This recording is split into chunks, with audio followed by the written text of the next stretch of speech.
as a Christian, I should embrace the call of God in my life. Huwag ko nang ipagpilitan yung ayaw ng Lord sa akin.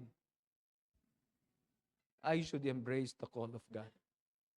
At marahil kayo rin, mayroong tawag ang Diyos na kung minsan, ayaw natin dun sa kung ano ang daan ng Diyos.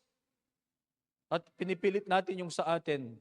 We should embrace the call of God to a new life. Ang sinasabi po kasi ng 2 Corinthians chapter 5 verse 17, if any man is in Christ, he's a new creation. The old is gone, the new has come. We should embrace that. Huwag na tayong babalik doon sa Ur. Nandun na tayo doon sa pagtawag ng Diyos at i-embrace natin ito.